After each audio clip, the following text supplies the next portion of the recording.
آپ کے جلسے کا عنوان مجھے ساتھیوں نے بتایا ہے کہ امام حسن رضی اللہ عنہ کی خلافت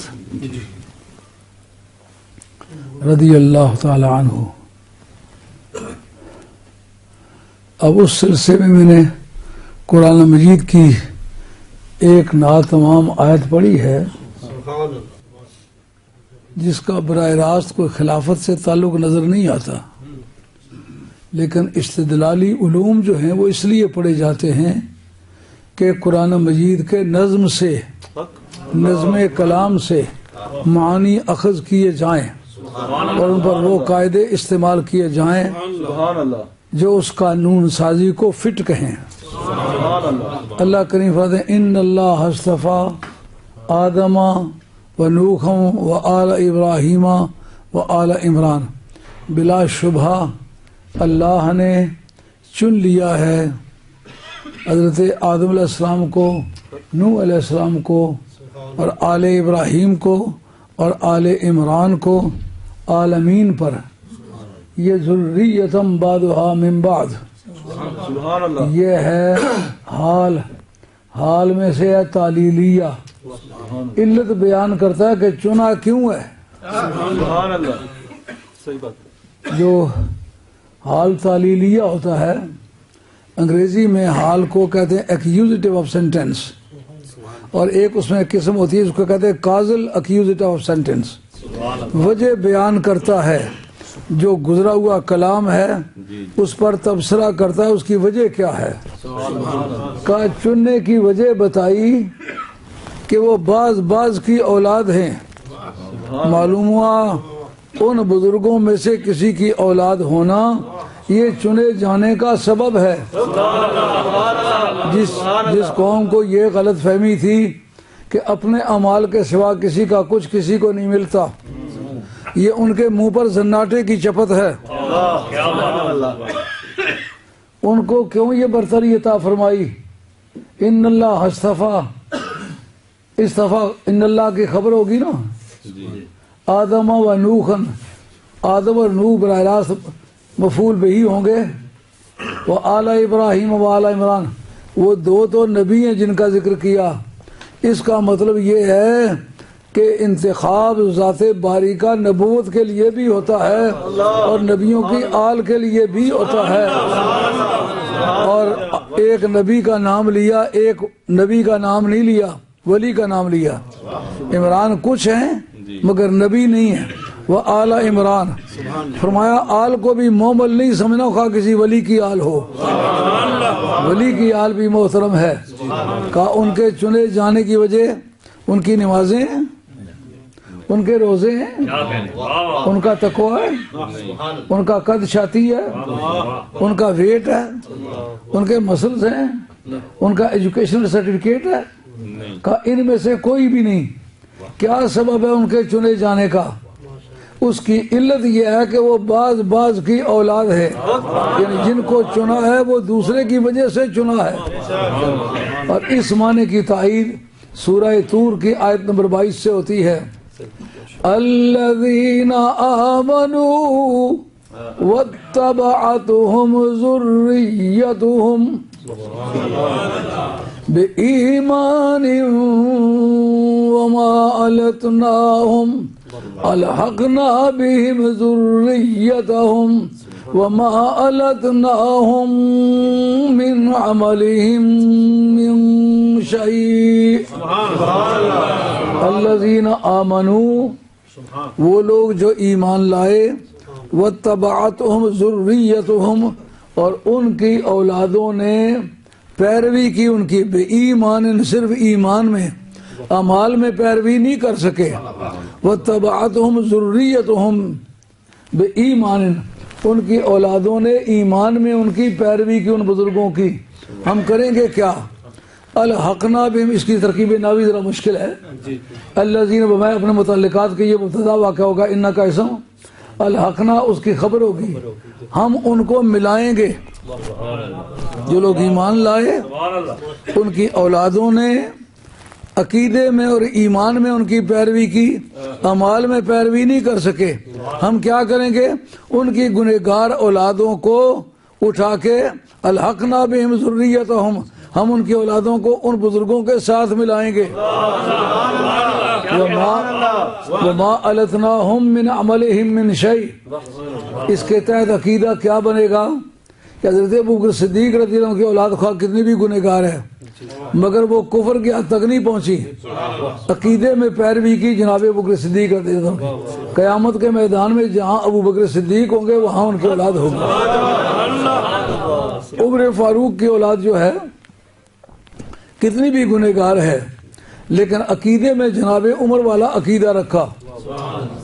حضرت عثمان غنی رضی اللہ عنہ کی اولاد کتنی بھی گنہگار ہے لیکن عقیدہ وہی رکھا جو حضرت عثمان کا ہے۔ وہ کہاں ہوں گے؟ جہاں حضرت ابوبکر صدیق، عمر فاروق، عثمان غنی رضی اللہ تعالی عنہم اجمعین ہوں گے وہیں وہ بھی ہوں گے۔ اسی طریقے سے جو محمد مصطفیٰ علیہ السلام کی اولاد ہے، خاتون جنت کی اولاد ہے، جو حیدر باصفا کی اولاد ہے، حسنین کریمین کی اولاد ہے، غوث پاک کی اولاد ہے، خواہ وہ کتنی بھی گنہگار ہے مگر کفر کو نہیں پہنچی۔ قیامت کے میدان میں جہاں ان کے باپ دادے ہوں گے وہیں وہ بھی ہوں گے۔ قرآن کی اندرونی شہادت سے یہ بات ثابت ہوئی کہ نہ ہوئی کہ وہ اعمال کی کمزوری کے باوجود اپنے باپ داداؤں کے ساتھ ہو گئے۔ دور حاضر کا ایک طبقہ ہے جو خارجیت کے ایک شعبے کو اس قدر اپنی زینت کا ہار بنا کے گلے میں ڈالے ہوئے ہیں، کہلاتے سنی ہیں مگر ہیں مکمل خارجی۔ یہ عقیدہ خارجیوں کا ہے کہ ایک کے اعمال دوسرے کو فائدہ نہیں دیں گے۔ مجھے ایک بہت جمع غفیر میں اپنے مریدوں کے علاقے میں ایک آستانے پر جنازہ پڑھانے کا اتفاق ہوا، میانہ صبح کی بات ہے۔ تو ایک آدمی سعودی عربیہ سے پڑھ کے آیا تھا، ہم جب دعا مانگنے لگے وہ راستے میں کھڑا ہو گیا، انہوں نے خبردار دعا مانگو۔ وجہ کیا ہے؟ ان کا ایک کا عمل دوسرے کو فائدہ نہیں پہنچا سکتا، یہ دعا تم مانگنے لگے ہو، میت کا یہ کام نہیں ہے۔ اگر میت نے خود دعا مانگی ہوتی تو اس کو فائدہ پہنچتا۔ میں نے کہا ہوش کی حالت میں بات کر رہے ہو؟ یہ تمہیں پتہ نہیں؟ وہ الذی بعث فی الامیین رسولا، عربوں کو رب نے جاہل کہا، اللہ نے جاہلوں میں اپنے نبی کو بھیجا۔ یہ تمہیں کس نے بتایا کہ جو عربی جاننے لگے وہ عالم ہو جاتا ہے؟ عربوں، پوری دنیا میں عربوں کی جہالت مشہور ہے۔ اسی لیے یہ ضروری ہے کہ اگر قرآن کو سمجھے وایا محمد مصطفیٰ علیہ السلام سمجھے پھر اس نے قرآن کو سمجھا ہے، اگر ان کو بیچ میں سے نکال کے سمجھے تو پھر گمراہ ہوتا ہے۔ میں نے کہا مجھے یہ بتاؤ، یہ جو جنازہ تم نے پڑھا ہے یہ تم نے پڑھا یا میت نے پڑھا ہے؟ کہتے ہم نے پڑھا ہے۔ میں نے کہا یہ اس عمل میں تمہارا میت تو شریک نہیں ہوا نا؟ میں نے کہا نہیں۔ میں نے کہا بتاؤ مجھے فائدہ دے سمجھ کے پڑھا یا نقصان دے سمجھ کے پڑھا ہے؟ اس نے کہا فائدہ دے سمجھ کے پڑھا ہے۔ میں نے کہا منہ سے کیا کرتے ہو اور عمل سے کیا کرتے ہو؟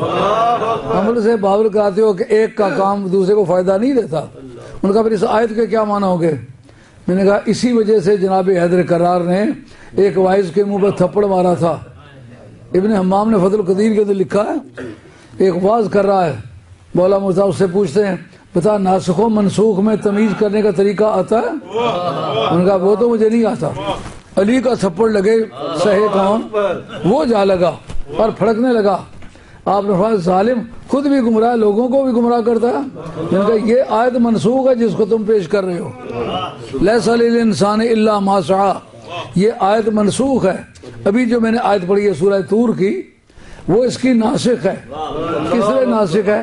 یہ کہتا ہے ایک کا عمل لیس للانسان الا ما سعی، انسان کے لیے وہی کچھ ہے جو اس نے خود کیا ہے۔ میں نے کہا تمہارا باپ جس دن مرے گا نا میں تمہارے وارثوں کو کہوں گا مجھے وکیل مقرر کرے، عدالت میں ان کی طرف سے کیس لڑوں گا اور تو یہ بالکل صاف ستھرا جواب ہو جائے گا۔ کیوں؟ تمہارے باپ کی جو جائیداد ہے وہ تمہاری کمائی تو نہیں ہے نا، وہ تمہارے باپ کی کمائی ہے۔ اس کے وارث کس طرح بنتے ہو؟ المطلق یجری علی اطلاقہ والمقید یجری علی تقییدہ۔ اس میں یہ قید تو نہیں ہے کہ زمین ہو یا مکان ہو، مطلقاً ایک شخص کا کام دوسرے کو فائدہ نہیں دیتا۔ یہ آیت منسوخ ہے۔ کس آیت سے؟ الذین آمنوا واتبعتہم ذریتہم بایمان الحقنا بہم ذریتہم وما التناہم من عملہم من شیء. سورہ طور کے اندر موجود ہے کہ جو ایمان والے دنیا سے گزر گئے، بعد میں آنے والے لوگ ان کے اولادوں میں سے اعمال میں تو پیروی نہیں کر سکے، عقیدے میں پیروی کی ہے. ان کی جدائیوں کو دور کریں گے، اعمال کی کمی کو پورا کریں گے. اعمال کی کمی کی وجہ سے جو بہت نیچے رہ گئے ہیں، ہم ان کو اپنی رحمت سے اٹھائیں گے. ماں باپ کی سیٹ کے برابر ان کو جا کے بٹھا دیں گے، لیکن ان کے ماں باپ سے کوئی کٹوتی نہیں کریں گے. یہ بات سمجھ میں آئی؟ وہ بولے تو کہنے لگے یہ جو آپ نے حوالہ دیا ہے ناسخ و منسوخ کا، یہ غلط ہے. میں نے کہا کیسے؟ ان کا سورہ طور پہلے آئی ہوئی ہے، سورہ والنجم بعد میں آئی ہوئی ہے. ناسخ وہ ہو سکتی ہے جو پیچھے ہو، جو پہلے ہو وہ منسوخ ہو سکتی ہے. میں نے کہا تمہاری جہالت پھر تمہارے ساتھ ہی ساتھ ہے. کرونالوجیکل جو ارینجمنٹ ہے یہ وہ نہیں ہے، یعنی تاریخ وار پہلے کون سی صورت نازل ہوئی اس ترتیب سے جمع نہیں کیا گیا، سبجیکٹ وائز جمع کیا گیا. سورہ طور جو ہے وہ نزول میں بعد میں ہے، سورہ والنجم جو ہے وہ پہلے ہے. بات خیال میں آئی ہے؟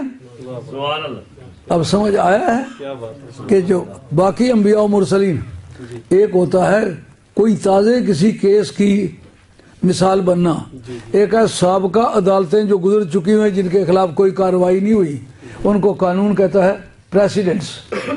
جو سابقہ سپریم کورٹ کے کیسز ہیں جس وقت وہ فیصلہ کریں ان پر نظر ثانی کی کوئی اپلیکیشن دائر نہ کی جائے، اس کی امپیونمنٹ نہ ہو، اس کی کینسلیشن کا دعویٰ نہ ہو، کوئی پٹیشن، کوئی ریویژن، کوئی ریپریمنٹ، کسی طرح کا کوئی عمل نہ کیا جائے تو وہ بن جاتی ہے پریسیڈنٹ. آئندہ جب بھی کبھی کوئی کیس آ جائے فیصلہ کرتے وقت اس پریسیڈنٹ کو دیکھتے ہیں پہلے کیا ہوا ہے. اب قرآن مجید نے نبی پاک علیہ السلام کی اولاد کے فیصلے کرتے وقت آدم علیہ السلام کو بات کو شروع کیا، نوح علیہ السلام کی بات کو شروع کیا، جناب موسیٰ علیہ السلام کی قوم کے مثال پیش کی. اس کا مطلب یہ پریسیڈنٹ پہلے سے مذکور ہیں اور موجود ہیں. اولادوں کو باپوں سے برتری ملتی ہے. کتنی ملتی ہے؟ کہا جتنا ابا بڑا ہو اتنا ہی اولاد کو بڑا ہی ملتا ہے. سمجھے گی بات خیال میں آئی ہے؟ اب جس وقت علت حکم پتہ چل جائے اس کا نام ہے دلالت النص. ایک چوتھی تقسیم ہے اصولیوں کے نزدیک، عبارت النص، اشارت النص، دلالت النص، اقتضاء النص. جب حکم اور حکم کی وجہ پتہ چل جائے اس کو کہتے ہیں دلالت النص. اس کا فائدہ یہ ہوتا ہے آئندہ بھی اگر اس طرح کا کوئی کیس آ جائے اس کو اسی پر قیاس کرتے ہیں. اس کو انگریزی میں کہتے ہیں ریشو ڈیسیڈنڈائی. اس کے خلاف کو کہتے ہیں ابیٹر ڈکٹم. جج اپنی مرضی سے کوئی فیصلہ کر دے آئندہ وہ فیصلوں کی مثال نہیں بنتا، لیکن جس وقت وہ قاعدے کے مطابق وجہ بیان کر لے، وجہ تسلیم ہو جائے، وجہ کے تسلیم ہونے کے بعد وہ فیصلہ ہو جائے اس کو کہتے ہیں ریشو ڈیسیڈنڈائی. اس کو دلالت النص کہنا چاہیے عربی زبان میں، یعنی وجہ بتائی کا اولادوں کو شرط ایمان کے ساتھ اٹیچ کیا جاتا ہے ان کے باپوں کے ساتھ. کس طرح کے باپ کے ساتھ؟ کہا جس طرح کا باپ ہو. حسن کے باپ جیسا کسی کا باپ کائنات میں ہے ہی نہیں. ایک طبقے کو دیکھتے ہیں اہل بیت کے دن مناتے ہیں لیکن امام حسن کا نام نہیں لیتے. جو سیدوں کے گھر پہلا سید پیدا ہوا اس کا نام ہے حسن. اس کا مطلب وہ محبت اہل بیت کے نام سے منکرین اہل بیت ہیں. جو حسن کا منکر ہے نا، حسین اس کا اپنا ماننے والا کبھی تسلیم نہیں کریں گے. پہلا سید جو سیدوں کے گھر پیدا ہوا اس کا نام ہے امام حسن، اور اس کی شہادت اس سے چل کے اور زیادہ مضبوط ہو جاتی ہے کہ آپ نے فرمایا الخلافت بعدی 30 سنۃ ثم یکون ملکا عدودا. یہ یکون اور تکون دونوں روایتیں موجود ہیں.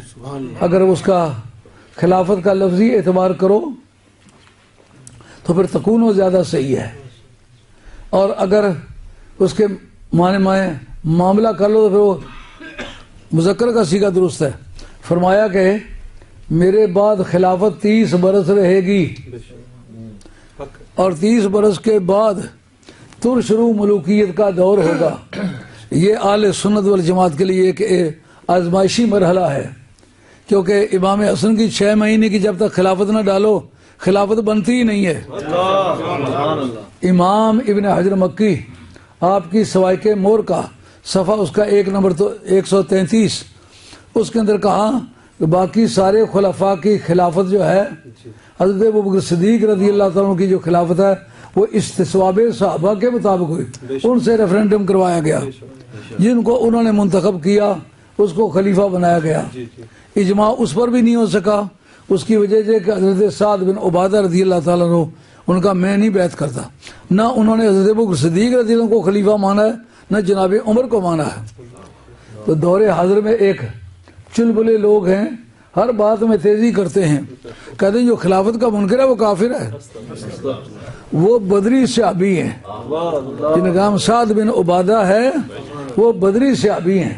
جب بدر کے بالکل قریب پہنچے تو سرکار نے ریفرینڈم کیا، صحابہ سے پوچھا ہم گھر سے تو چلے تھے ابو سفیان کے ایک قافلے کا تعاقب کرنے کے لیے، لیکن اب پتہ چلا 3 اونٹ صبح کے وقت ذبح کرتے ہیں، 3 اونٹ شام کے وقت، یہ کسی طرح سے بھی آرمی 1000 بندے سے کم نہیں ہے۔ اب بتاؤ ایک قافلے کے تعاقب کے لیے آنے والوں کو اگر کہا کہ پوری دنیا کی دنیا ٹوٹ کے آگے مقابلے میں چلو گے؟ اس وقت حضرت نبی کریم علیہ السلام کی بارگاہ کے حضرت مقداد بن الاسود، یہ تمام مذاہب کے نزدیک اس صحابی کی صحبت پکی ہے،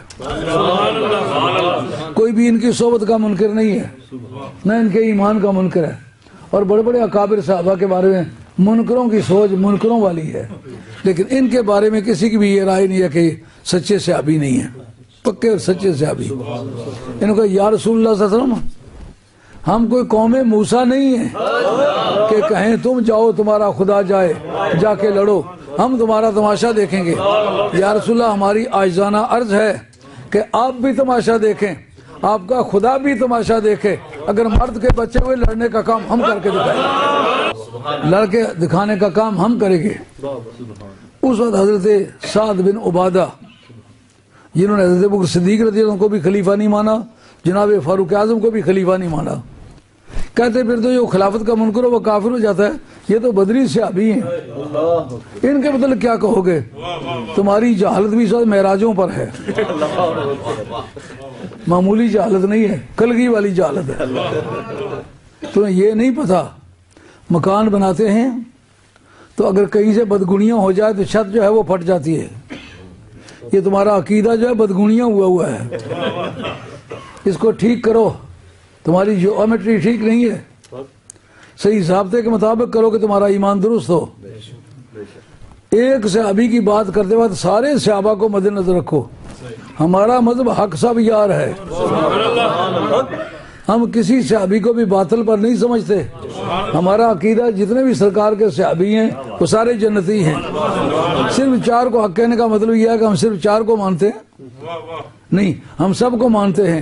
قرآن نے بھی سب کے بارے میں کہا اولئک ھم المؤمنون حقا، یہ جن کا ہم نے نام لیا ہے یہ سارے کے سارے سچ مچ سچے لوگ ہیں۔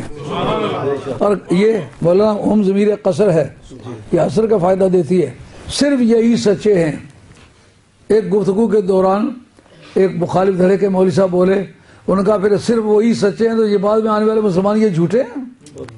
میں نے کہا تم سارا قرآن پڑھو، لو کان من عند غیر اللہ لوجدوا فی اختلافا کثیرا، خدا کا کلام نہ ہوتا کہ زید بکر کا ہوتا پھر اس میں اختلاف ہوتا۔ اللہ کریم نے فرمایا یہ جو السابقون الاولون من المہاجرین والانصار والذین اتبعوہم باحسان رضی اللہ عنہم ورضوا عنہ، اللہ کریم نے فرمایا یہ جو پہلے ہیں نا، ایمان لانے میں جو پہلے ہیں، مرتبے میں وہی پہلے۔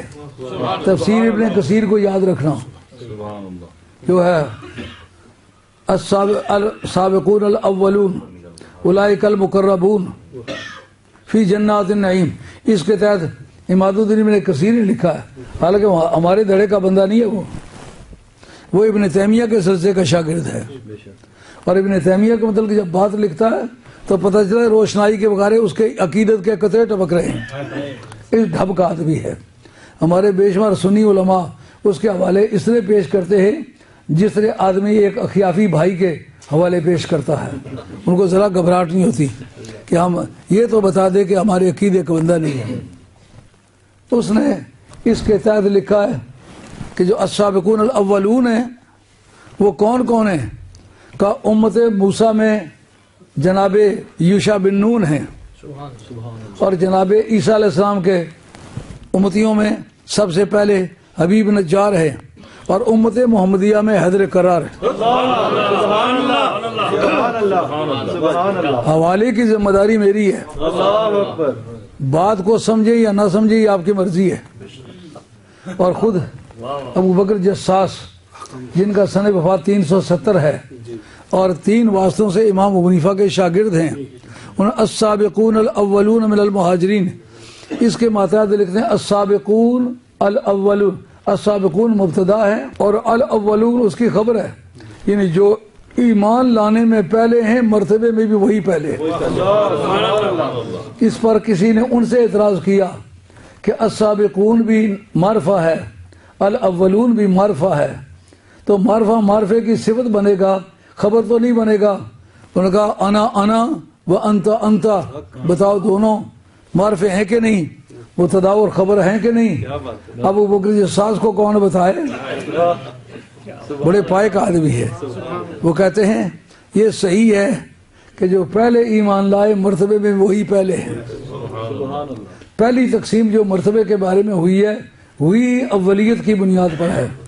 بعد میں لوگوں نے سیاسی مسئلوں کے تحت 100 پچریں لگائی ہیں، لیکن یہ بات واضح ہو گئی ہے کہ جو ایمان لانے میں پہلے وہ مرتبے میں پہلے ہیں. اور حضرت نبی کریم علیہ السلام کے وہ صحابی جن کا نام ہے سعد بن عبادہ، جو حضرت ابو بکر صدیق رضی اللہ کو خلیفہ نہیں مانا، عمر فاروق کو خلیفہ نہیں مانا، اور وہ اسی وقت چلے گئے تھے شام، ادھر ہی آپ کا وصال ہوا. بہت سارے رائٹرز نے بڑے گھٹیا قسم کے الفاظ ان کے لیے استعمال کیے ہیں، مگر صحابی تو صحابی ہے. صحابی کے گدھے کے بارے میں بھی ہلکے الفاظ استعمال کرنے حرام ہیں. حضرت شاہ عبدالحق صاحب محدث دہلوی تکمیل الایمان کے اندر لکھتے ہیں کہ جو مدینہ شریف کے کانٹے ہیں نا ان کی تعظیم بھی واجب ہے، جانوروں کی تعظیم بھی واجب ہے. یہ حضرت شاہ عبدالحق صاحب محدث دہلوی کی تحقیق ہے. ہم اگر نقل کریں گے تو کسی پاس ہونے والے کی کریں گے، فیل ہونے والے کی نقل ہمیں نہیں کرنی چاہیے.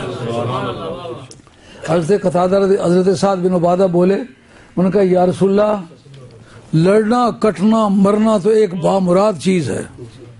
آدمی میدان میں جائے لڑے، جیت بھی سکتا ہے، ہار بھی سکتا ہے، جان کھو بھی سکتا ہے، دشمن کو ہلاک بھی کر سکتا ہے، مال غنیمت بھی حاصل کر سکتا ہے.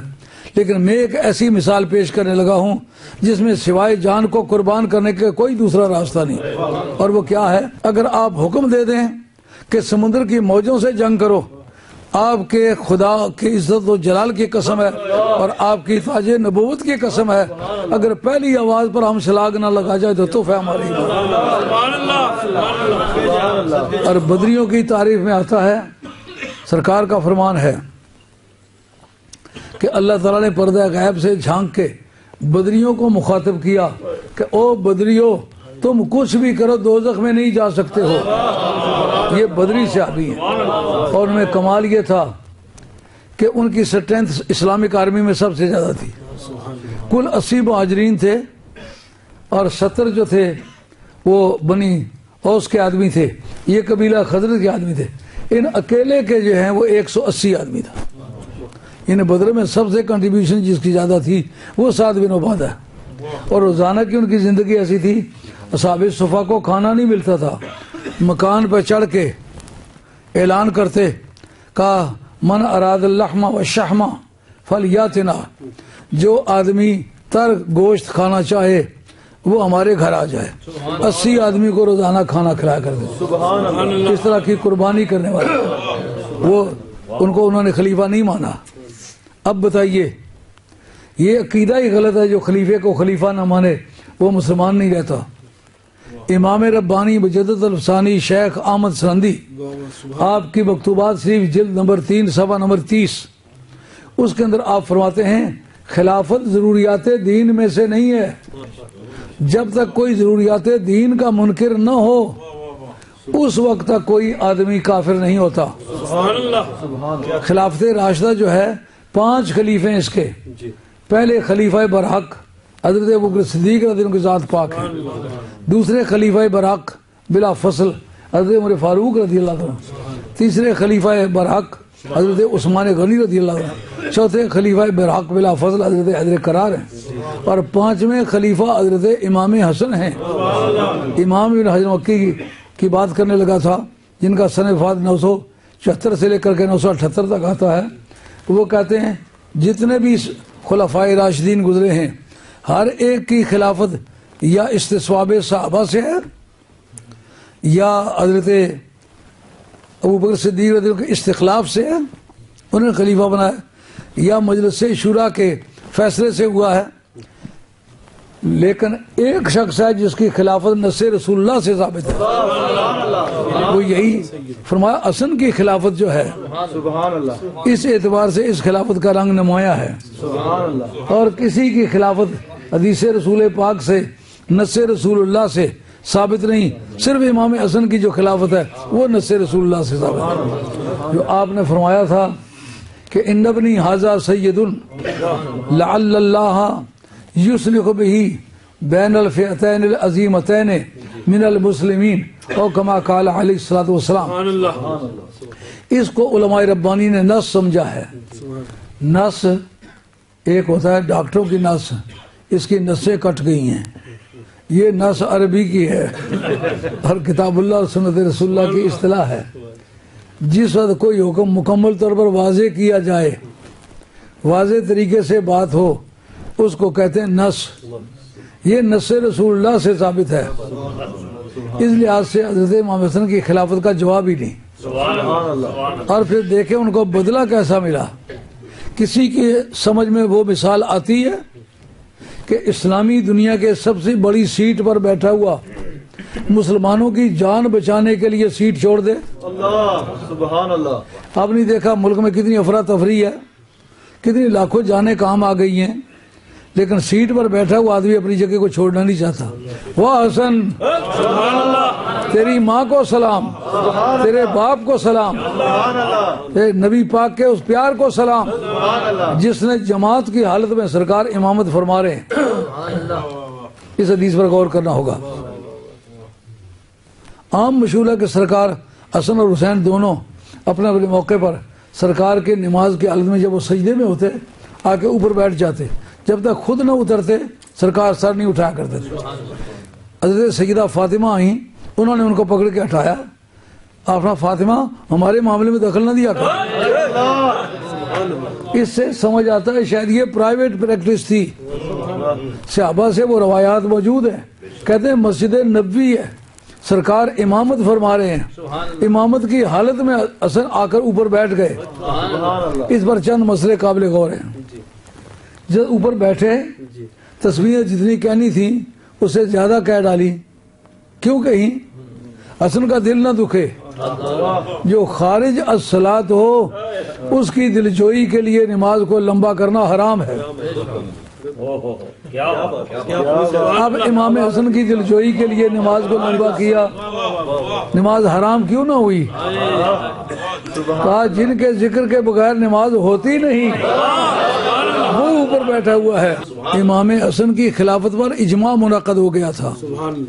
جتنے آدمیوں کے اتفاق سے حضرت ابوبکر صدیق رضی اللہ عنہ کی خلافت مانی گئی, فاروق اعظم کی خلافت مانی گئی, عثمان غنی کی خلافت مانی گئی, جناب حیدر قرار کی خلافت مانی گئی, وہ سارے جو اس مرتبہ اجتہاد پر فائز تھے, جو پوری ٹیم تھی مجتہدین کے, وہ متفق ہوئے تھے. جو اس اتفاق سے خلیفہ بنا ہو وہ محض قوم کے خون کو بچانے کے لیے اپنی سیٹ چھوڑ دے. واہ حسن, تیرے حسن فکر پر قربان, تیرے حسن تاریخ پر قربان, تو نے بڑی عزت پائی. اور آپ کو یہ یاد رکھنا ہوگا حضرت جبریل امین بڑے مرتبے والے ہیں. سرکار کی بارگاہ میں معراج کی رات آئے تو پاؤں کے تلووں پر اس نے اپنے ہونٹ رگڑے. جب ان کے ہونٹ بنائے گئے تھے کافوری تاثیر اس میں رکھی گئی تھی. پوچھا کیوں رکھا یہ تاثیر؟ مولا کریم فرمایا کہ کبھی میرے یار کو جگانا پڑے گا. جب تو جگائے گا تو تجھے اتنی اجازت ہوگی کہ ہونٹ میرے محبوب کے تلووں کو لگائے.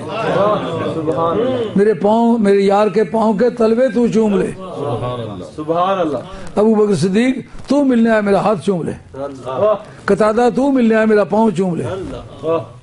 بلال حبشی تو آیا ہے تو میرے پاؤں چوم لے. لیکن امام حسن ہیں کہ نبی کریم صلی اللہ علیہ وسلم کی گود میں ہیں, سرکار کی ریش مبارک پکڑ لی. جناب سیدہ آئیں, کہنے لگے اس بچے کو کیوں آپ نے اتنا آزاد کیا ہوا ہے, داڑھی پکڑ لیتا ہے. بچے کی گرفت جو ہے بڑی زبردست ہوتی ہے. حضور نے فرمایا میں نے تمہیں منع جو کیا ہے کہ ہمارے معاملے میں دخل نہ دیا کر. سرکار نے اپنی زبان مبارک نکالی اس سے کر کے. بچہ سرخ سے گوشت کے لوتھڑے کو دیکھ کے پھر داڑھی کو چھوڑ دیتا. داڑھی کو چھوڑ دیا, حضور نے ان کے منہ میں ڈالی, اس کو چوسنے لگے. اللہ سبحان اللہ.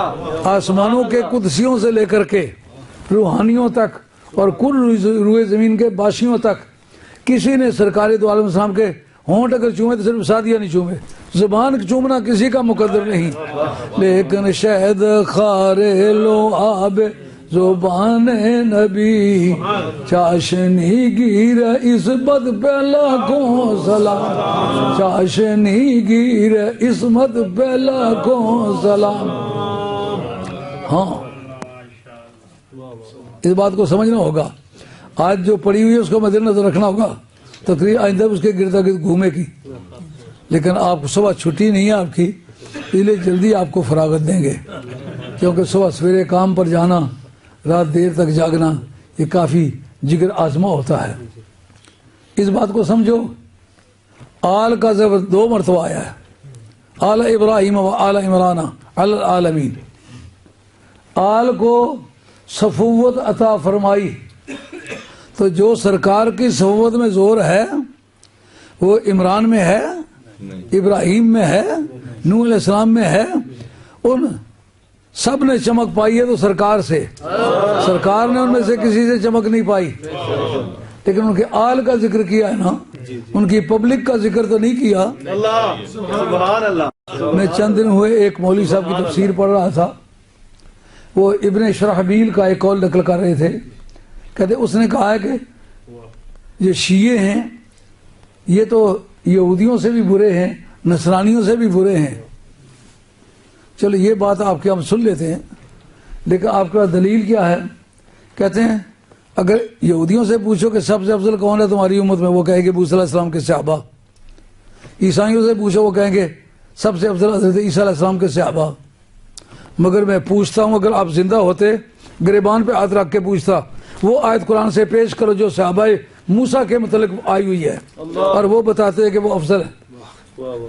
انی فضلتکم علی العالمین, یہ آل کے متعلق ہے یا صحابہ کے متعلق ہے؟ سبحان اللہ سبحان اللہ. یا بنی اسرائیل اذکروا نعمتی التی انعمت علیکم وانی فضلتکم علی العالمین. سبحان اللہ. جو حضرت عمر فاروق نے 17ویں سال ہجرت میں آل بیت سے دعا منگوائی تھی, پتہ ہے اس کا موٹیو کون سی چیز تھی؟ کعب احبار سابقہ امتوں میں سے یہودی مذہب کے آدمی تھے, یہ مسلمان ہوئے. انہوں نے کہا اے عمر, کئی ہفتے ہو گئے لگاتار مسجد نبی میں تم دعا مانگتے چلے آ رہے ہو, بارش نہیں ہو رہی.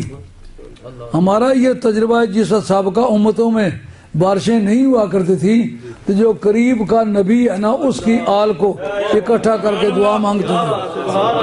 جو پہلے دعا مانگ رہے وہ صحابہ ہیں, اب جن کو دعا کے مطلب کر رہا ہے وہ آل بیت ہیں. سبحان اللہ. فرق کو محسوس کرنا پڑے گا.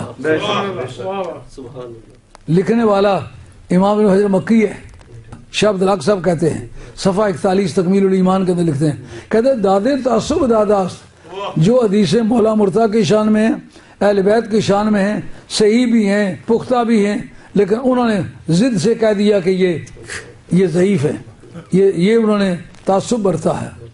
انہوں نے اپنی کتاب کے اندر لکھا ہے، جس وقت حضرت عمر فاروق رضی اللہ عنہ کے پاس گئے، یار اتنے دے بزرگ لوگ ہو، آپ کے متعلق کہا تھا ان اللہ ینطق علی لسان عمر، رب عمر کی زبان سے بات کرتا ہے، تو وہ زبان آج بھی آپ کے پاس موجود ہے۔ کتنے دن ہو گئے آپ عبادت کرتے، دعا مانگتے، دعا پوری نہیں ہوئی۔ اس وقت کعب اخبار سے ان کی ملاقات ہوئی، ان کا جب ہماری بازی الجھ جاتی تھی ہم آل رسول کا سہارا لیا کرتے تھے۔ سبحان اللہ، واہ اے عمر تیرے عقیدے پر قربان، تیرے عمل پر قربان، تیری حق پرستی پر قربان۔ یہ نہ سمجھا کہ سربراہ مملکت تو میں ہوں، بڑی شان والا ہوں۔ اگلے دن صبح اٹھ کے چل کے حضرت عباس کا دروازہ کھٹکھٹایا، انہوں نے پوچھا مان کون ہے؟ ان کا عمر کا کس لیے آئے ہو؟ ان کا بارش نہیں ہوئی، دعا منگوانے کے لیے آئے ہوں۔ ان کا تمہیں میں بتاتا ہوں، میں پہلے درجے کی آل بیت نہیں ہوں، پہلے درجے کی آل بیت اور ہے، سبحان اللہ، میں آل بیت نسب میں سے ہوں، اور آل بیت میں افضل جو ہے اہل بیت ولادت ہے۔ سبحان اللہ، سبحان اللہ۔ اب میں ان مولوی صاحب کی قبر سے پوچھتا ہوں کہ مجھے یہ سوچ کے بتلاؤ، آپ کہتے ہیں کہ صحابہ کو افضل سمجھتے تھے، میں یہ پوچھتا ہوں یہ صحابہ سارے نبیوں کے صحابہ سے جو غیر نبی ہیں، بعض نبی کا صحابی بھی نبی ہوتا رہا ہے، جو غیر نبی صحابی ہے ان سب صحابیوں میں افضل نبی پاک علیہ السلام کے صحابہ ہیں، اس میں تو کوئی شک نہیں ہے نا۔ جو سب سے افضل صحابہ ہیں ان کی دعا قبول نہیں ہو رہی، خود وہ عمل کر رہے ہیں۔ انہوں نے حضرت حیدر کرار کی طرف بندہ بھیجا، جا کے علی مرتضیٰ کو بلا کے لاؤ۔ علی مرتضیٰ شیر خدا رضی اللہ تعالیٰ عنہ آنے لگے، انہوں نے امام حسن اور امام حسین دونوں کو بلایا اور ایسا کیا، فاخر جتیب فتیبہم، خوشبو نکالی، ان سب کو لگائی، خود کو بھی لگائی، خوشبو لگا کے آگے۔ لیکن اس وقت جناب عباس کہتے فتقدم یا علی، علی تو آگے ہو جا۔ واہ حضرت عباس تیری ذات پر قربان۔ جو تاریخ دمشق ہے اس کے اندر لکھا ہے کہ آپ پوری زندگی حضرت حیدر کرار کو پوری امت مسلموں میں سب سے افضل سمجھتے رہے۔ یہ حضرت عباس کا عقیدہ، میرے پاس کتاب موجود ہے، تاریخ بغداد کے اندر یہ موجود ہے۔ نامی آدمی کہا کہ اے علی آگے ہو جا، حسن و حسین دائیں بائیں ہیں، جب راستے میں کہتے ہیں اے عمر فاروق، اور دوسرے کو جو غیر سید ہیں ان کو نہیں کہنا دعا مانگو، ہم خود دعا مانگیں گے، دعا مانگی۔ حضرت جابر ابن عبداللہ انصاری کہتے ہیں جو ہاتھ اٹھائے دعا مانگی، ابھی داڑیوں پر ہاتھ نہیں پھیرے کہ پانی کے قطرے داڑیوں سے نیچے گرنے لگے، میں موقع پر بتا۔ اب بتاؤ عقیدہ کیا نکلا؟ سبحان اللہ، کسی بھی نبی کے صحابہ بے حد بے مثال ہیں، لیکن نبی کریم علیہ السلام نے فرمایا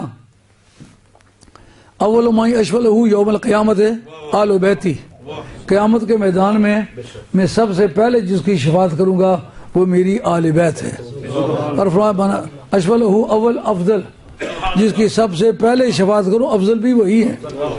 اعلیٰ حضرت رحمۃ اللہ علیہ نے یہ حدیث باقاعدہ فتاوی رضویہ کے اندر لکھی ہے۔ یہ ایک بڑی مشکل بات ہے کہ جس وقت کوئی بات کرو قرآن میں نکال کے دکھا دو، حدیث میں نکال کے دکھا دو، جب تک وہ بھاری شریعت میں نہ نکلے مولوی مانتے نہیں۔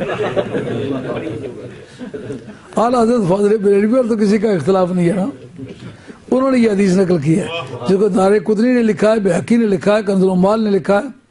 اعلیٰ حضرت کے پاس میں نے 16 حدیث کی کتابوں کے اندر نشانات اس پر لگائے ہوئے ہیں۔ قیامت کے میدان میں جس کو سب سے پہلے جس کی شفاعت کروں گا سب سے افضل وہی ہوگا۔ اب حضرت امام حسن رضی اللہ تعالی عنہ کی ذات والا صفات، سرکار حسن اور حسین دونوں میرے جزو ہیں، اس میں حسنی اور حسینی سید آپس میں نہ الجھیں۔ نبی کے پاؤں کا جو ناخن ہے نا وہ بھی نبی کے پاؤں کا ناخن ہونے کی وجہ سے جزو رسول کریم ہے، اس لیے کسی کے مطلب حقیر رائے رکھنا یہ حرام ہے۔ سید حسنی ہو یا حسینی، اولاد فاطمہ ہے اور نبی پاک علیہ السلام کا خون ہے، اور اس پر قرآن مجید کی ایک نص ذہن میں رکھ لو۔ جس قبیلہ بنی خزاع نے کہا فرشتے خدا کی بیٹیاں ہیں، اتنی بات سمجھ میں آئی ہے؟ وہ کہنے ہم فرشتوں کو اس لیے پوچھتے ہیں کہ وہ خدا کی بیٹیاں ہیں۔ قرآن نے ان کے رد میں کہا وَجَعَلُوا لَهُ مِنْ عِبَادِهِ جُزْءًا، انہوں نے خدا کے جز بنا لیے، یعنی اولاد اس کی ہو سکتی ہے جو متجزی ہو، جس کے ٹکڑے کیے جا سکتے ہیں۔ میرے ٹکڑے کیے جا سکتے ہیں، میری اولاد ہو۔ رب کے تو ٹکڑے نہیں کیے جا سکتے، لیکن رسول کے تو ٹکڑے کیے جا سکتے ہیں۔ فرمایا فاطمہ میرے دل کا ٹکڑا ہے۔ آئی بات خیال شی میں؟ اب ہمارے ہدایت کے اندر متن کے اندر موجود ہے جزء المرء فی معنی نفسہ ہی، کسی شخص کا جزو اس کی ذات کی پوزیشن میں ہوتا ہے، جو ذات کا حکم ہے وہی جزو کا حکم ہے۔ جس سے نبی کی توہین حرام ہے اور کفر ہے، اسی طریقے سے نبی کے کسی جزو کی ہتک اور بے حرمتی حرام ہے۔ اس کے کتنے سر ہیں؟ اس اعتبار سے دنیا گمراہ ہوئی ہے نبیوں کے سلسلے میں۔ یاکلوا مما تاکلون منہ ویشرب مما تشربون، وہی کچھ کھاتے ہیں جو تم کھاتے ہو، وہی پیتے ہیں جو تم پیتے ہو۔ اس مناسبت سے ہم نبی جیسے، نبی ہمارے جیسا ہے۔ یہ رب کے فیصلے ہیں، جس کو جو مرتبہ اس نے دیا۔ واللہ یختص برحمتہ من یشاء، اللہ اپنے فضل اختصاصی سے جس کو چاہتا ہے خاص کر لیتا ہے۔ حضرت امام حسن کو اللہ تعالیٰ نے آخری خلیفہ بنایا، اور آخری خلیفہ ہونے کے نام سے اعلیٰ حضرت خواجہ گولوی رحمۃ اللہ علیہ کی ایک روایت ان کے مکتوبات کے اندر موجود ہے۔ ان سے کہا گیا یہ جناب حضرت علی مرتضیٰ کی توہین نہیں ہے کہ سب سے آخر آئیں؟ جو جواب قابل غور ہے۔ فرماتے ہیں یہ اسی طرح علی کی فضیلت ہے جس طرح نبی کے آخر میں آنے کی۔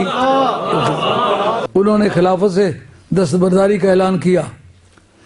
حضرت سید محمود علوسی بغدادی، جن کا 1217 آپ کا سن وفات ہے، یہ نقشبندی مجددی ہیں۔ انہوں نے کہا کہ حضرت امام حسن رضی اللہ تعالیٰ عنہ نے ظاہری خلافت سے ہاتھ اٹھا لیا، اللہ تعالیٰ نے باطن میں خلافت باطنیہ میں تقسیم فرمائی حسن و حسین کی اولاد کو۔ ہر زمانے کا خلیفہ باطن جو ہے وہ اولاد رسول میں سے گزرا ہے۔ علی مرتضیٰ اپنے دنیا میں آنے سے پہلے سابقہ ولیوں میں خلافت بانٹتے رہے، خلافت ان کا خاندانی ورثہ ہے۔ پھر آگے ائمہ اہل بیت جو ہیں خلفائے باطنیہ ہیں۔ ایک بزرگ ہیں جو کاٹ کے الو ہیں، وہ کبھی ان کو پوچھا کہ امہ ٹی وی پر بتاؤ یہ جو 12 امام ہیں، ان کا یہ شیعہ کے امام ہیں۔ اور ظالم کبھی تم نے فتاوی رضویہ کھول کے دیکھا ہوتا، ان کا یہ سارے اپنے اپنے زمانے کے کتب ہیں اور خلفائے باطنیہ ہیں۔ تم نے فتاوی رضویہ کا نام لیتے ہو، پڑھا نہیں ہے تم نے۔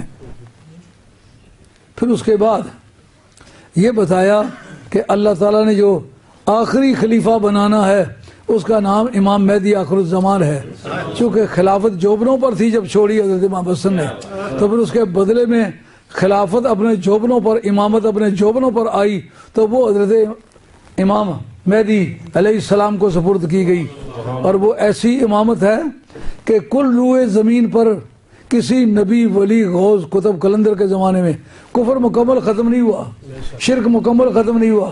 ایک حضرت امام مہدی آخر الزمان ہیں جن کے زمانے میں کفر بھی ختم ہوگا، شرک بھی۔ کہتے فلاں مولوی نے کام بڑا کیا ہے، اس نے اتنے طالب علم پڑھائے، یہ نہیں پتا آنے پہ بکنے والے پڑھائے ہیں۔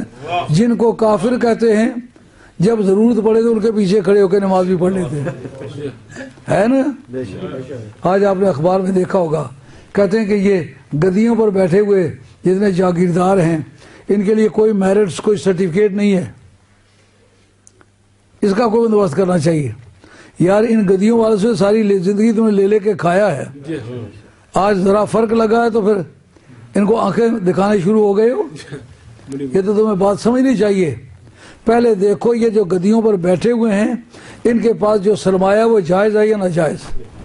شاہ عبد العزیز صاحب محدث دہلوی فتاوی عزیزیہ کہتے ہیں جتنے بھی نذرانے آتے ہیں وہ صاحب نذرانہ اس کا مالک سمجھا جاتا ہے.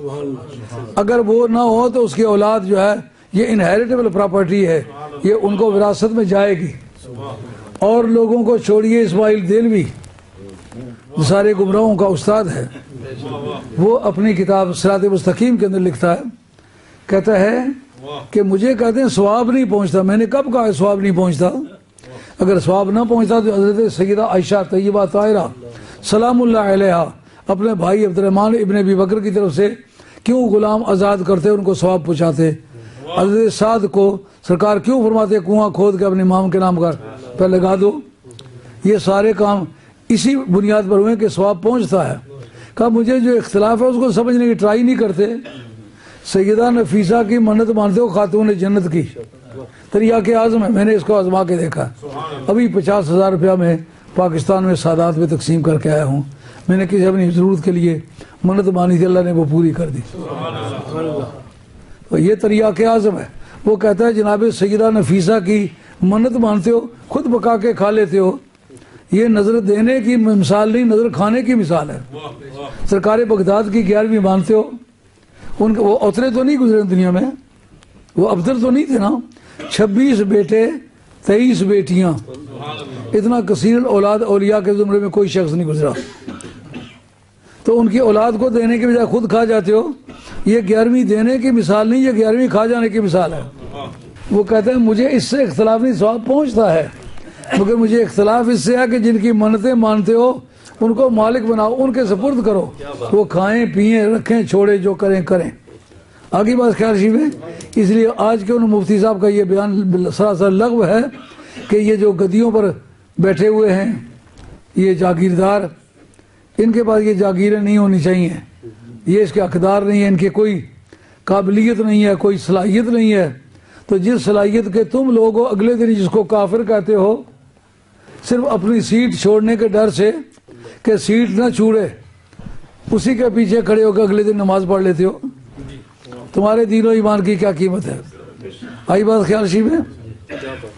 امام حسن کو پھر اپنی اولاد میں اللہ تعالیٰ نے وہ دیا جو کل روئے زمین پر سے کفر کا خاتمہ کرے گا.